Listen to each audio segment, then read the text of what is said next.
Hello everyone. I have brought forth a story I name Bonds Thicker Than Blood from a series I hold dear.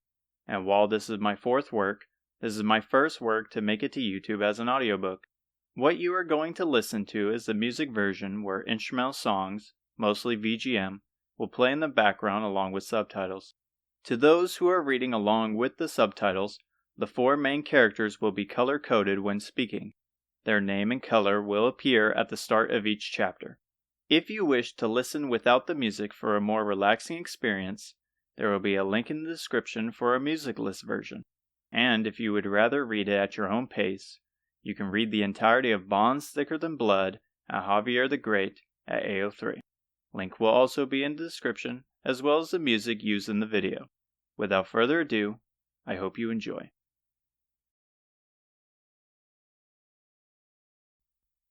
Chapter 8. Hotaru holds her head as she totters, trying to keep herself in motion as her stomach churns. The others aren't faring any better either, as Isamu has lost most of the color in his face, while Aziza and Fidir shield their eyes from the blinding sunlight, relying on Hotaru to guide the way. Her head is banging like a drum, but along with it are faint sounds. She lifts her head, and relief covers her like a comforting blanket. A city, she exhaled. Everyone else readjusts their attention to see massive decorated castle walls in the far distance. A grin spreads across each of their faces, and they pick up speed, nearly sprinting as if monsters were chasing them. The large gate is near, and past it are people chatting and selling goods.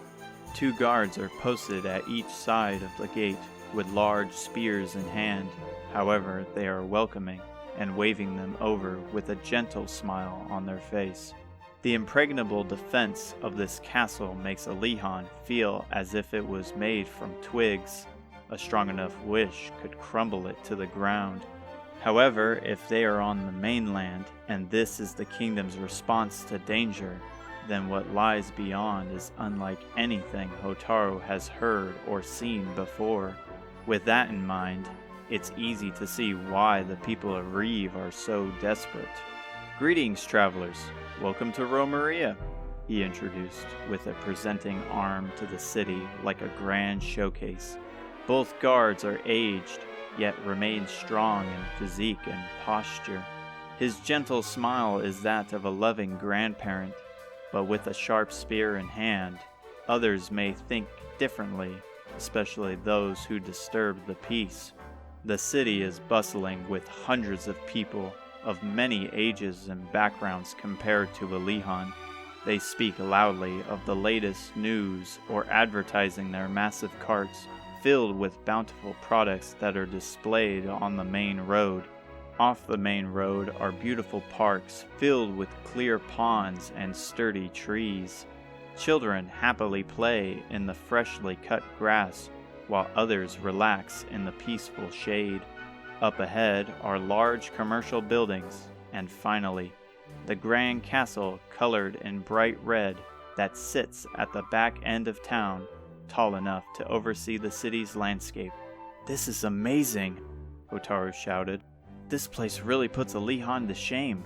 "You said it," Isamu added. "Who knows what kind of food and weapons we can find here?" Isamu looks about ready to bolt ahead like a dog off its leash, but Aziza calms him down. "Before we split off, wouldn't it be smart to see if the king knows anything about Queen Pimiko's whereabouts?" "You're right," Hotaru answered, saddened by the realization. From her bag, she hands Isamu a small coin purse. It jingles lightly as it moves. "I will go ask the king while you get us a room at an inn." "Why do I have to be the one to do it?" He's reluctant as he sighs, but eventually takes it from her. Fidir steps next to the inexperienced martial artist. "I will go with Isamu." "Sounds good," Hotaru said. "Thank the goddess Fidir is watching over him." Hotaru turns over to Aziza, who is distracted by the beautiful castle. "You want to tag along with me then?" Aziza nods. "Alright, see you guys in a moment." The clean castle smells of lovely exotic flowers once they step through the entrance. other than the welcoming guards in their heavy blue armor. Many of the people are dressed in glimmering dresses or silky suits which must have cost a fortune. Compared to them, Hotaru and Aziza look like vagrants that took a wrong turn, mindlessly gazing upon the lobby as experienced chefs in spotless white aprons come out with trays of covered food. As the two are left speechless by gentle music that now fills the room, a balding man in a green, pristine coat greets them with a bow. Pleased to make your acquaintance. I am the king's advisor. We are currently holding a banquet for the young princess's birthday. Am I wrong to assume you are guests? His words are like silk, and his voice is proper, as if he has said this line many times. Even the advisor back at Alihan was more human, though Hotaru mostly appeared before him due to a complaint. Hotaru is scrambling for the words and tone to match his level of conversation, while Aziza stands there like one of the many nearby goddess statues, hoping to not draw his attention. Pleased to meet you as well, good sir. Hotaru stumbles over her words as the conversation continues. We have no business with the princess. We were simply looking for the queen. The queen? Not only does he think I'm a peasant looking for scraps, but now he probably thinks I've lost my mind. Yes, Queen Pimiko, she blurted. She was supposed to be here? I'm sorry, but any personal affairs regarding His Majesty cannot be openly discussed. I mean, I'm guessing you're the travelers from Alihan she spoke of. A wide smile of relief fills her face. Her voice is distractingly loud with excitement. Yes, she is looking for us on the mainland, and we wanted to know where she is. I'm afraid it's not that simple. Come, follow me. He walks with strong authority in his step toward the lobby. Hotaru and Aziza look at each other in confusion before following him deeper into the castle. The lobby has grand tables set near each other, holding delicious savory meats. The smell alone is strong enough to make a full stomach hungry. However, he walks past the tables and guests to a nearby hidden hallway. Finally, as the sounds and smells drown out, a stairway lies ahead. Unlike the bright, hopeful castle, this hole in the ground is pitch black and smells of waste. Unfazed by it, the advisor steps in, with the other two closely behind. Chaotic cries for help echo deep within. Some are shockingly loud, while others are a suppressed whimper. Hotaru and Aziza hold their blades close as the sounds grow, but still the advisor remains emotionless. Finally, the steps end and a set of stain-covered cells containing dirty prisoners is revealed. At the closest cell is a young, dirty man with shaggy hair with a scent of death on him. The advisor turns to Hotaru, his professional demeanor remaining strong, with the prisoner revealing a face of absolute horror. The Queen has tasked you with recovering something valuable from the leader of some problematic ruffians. She brought in this fellow, who has aligned himself with said group. As she said, to prove your worth and readiness, find and recover the king's crown that was stolen by Robin Hood and discover the truth. So where is this Robin Hood? The advisor takes from his coat a clean throwing knife and points it to the prisoner. Perhaps you should tell our young guests here of his whereabouts, because if I do, you may never see the light again. The advisor is calm in his threat, and even with the prisoner who appears to have lost everything, he trembles in fear at his words. He forces himself off the floor, and his voice is hard to hear. He's somewhere north of here, in a place we call Skyfall Tower. That's where his base is. She shakes with him as she is nervous of the advisor as well, the chilling air that surrounds him not aiding her in the slightest. Despite being friendly, with a knife in his hand, he seems more villainous than the prisoners in here. Okay, so find the crown and return it to the king. By the way, if it's the princess's birthday, shouldn't he be attending as well? His Majesty has other matters to attend to. So where is he then? People are shouting over each other as they stare down towards a dirt-filled arena where two large monsters slam into each other, causing tremors to the floor above. At the opposite end of the arena are dozens of loud and exciting slot machines that shine bright as gold coins spit out from them. Isamu has his mouth wide open as he gawks at a beautiful young woman dressed in a provocative bunny outfit, holding alcoholic drinks. With a sweet, infectious smile, she blows him a kiss, nearly having him fall over, his heart racing from the exhilaration. Can we get out of here? I don't even think we're old enough to be here, Fadir begged, looking to the floor. Are you crazy? We just got here. Look, nobody stopped us, and it's about time we enjoyed ourselves. We already went to the church to pray, so let's live a little. An old man with a big white beard and a huge coat bumps into Isamu. Get out of my way. You damn kids need to show respect and not loiter, he scolded with slurred words. You should probably take your own advice, Gramps. Isamu, what are you doing? The old man turns around, his face filled with rage and breath reeking of alcohol. You want to run that by me again? Fadir jumps in. No, he doesn't. Sorry for the misunderstanding. I said you should probably take your own advice, Gramps. You got some nerve speaking to your elders like that. My apologies. I'm not so good at using my words. Maybe we should go outside and talk this matter out with our fist. Please stop this, Isamu. You seem cocky and full of energy. How about we settle this over a bet? Next match in the arena is a fight between a golem and a slime. He pulls out a fat coin purse from his coat, putting the one he has to shame. 200 gold coins says the slime wins. You lost your marbles, old man? That slime doesn't stand a chance against that titan. Then counter my offer, since you're so wise. Fadir latches onto Isamu like a baby koala. Hold a moment. We need that gold for the inn.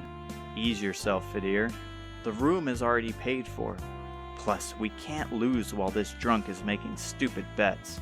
A hyper voice fills the air, garnering everyone's attention. Ladies and gentlemen, our next match is about to begin. This is your final chance to place your bets on what I'm sure is to be an exciting match. For once, the old man and Isamu agree with a nod, head towards the railing above the arena. Both smirk with superiority over the other. Isamu is already imagining what to do with all the coins, but most importantly, receiving the satisfaction of putting the old man in his place. Fadir places his hands together as people march over with them, leaving him alone by the stairway back to the first floor. Isamu barely makes out his words. Please forgive me, goddess, and protect us. The crowd of people swarm in, and the announcer echoes across the room. Welcome all to this fine match this evening. I know why you are all here, so let me not delay any more. A gate on the right of the arena slowly raises open. The crowd cheers with excitement as the steel gate rings in the air. Coming from the right is a true icon. This little guy looks innocent enough, but it is a common pest throughout the land that, no matter the force, never seems to go away. Give it up for Fighter 27, Slime! Out from the gate is a familiar blue slime with a joyous smile, and the number 27 above its dopey eyes. It hops high like a child when receiving a new toy. However, it stops as the ground quakes and the steel gate at the opposite end slowly opens. The crowd screams out, "Now the moment you have been waiting for. This towering behemoth, known for its fairy tale stories of being a guardian of ancient cities, has emerged. Capable of withstanding thousands of pounds of force, immune to scorching fire and the unforgiving nature of the wild, it's Fighter 9. Golem! It stomps into the area, each step shaking the audience above. From out the gate, it's completely covered in bronze, with legs and arms wide like pillars, appearing like a watchtower come to life. Its eyes glow a violent red as it glares at the innocent slime. Let the match begin! With surprising speed, the golem charges toward the slime, who is unaware of the situation. It raises its fist and drives it into the slime, crushing it completely. The punch is so strong, the entire establishment shakes. What a disappointing match! The slime has already been eliminated! Isamu snaps his head to the old man and grins. It was foolish of you to bet on a slime. You must have already gone senile. Despite his rude words, the old man remains still. In fact, he even grins. Wait! I can't believe it! Isamu turns his head over to the arena, confused. The golem has its arm back up, leaving behind a flat, light blue puddle. However, it quickly morphs back to the slime from before. The slime looks completely unarmed. How can such a small creature hold so much power? The golem drives its fist again, but the slime jumps to its planted arm, slamming its squishy body into the golem's head. Its cylinder face cracks where its number is placed, and it crosses the arena like a comet, crashing to the floor.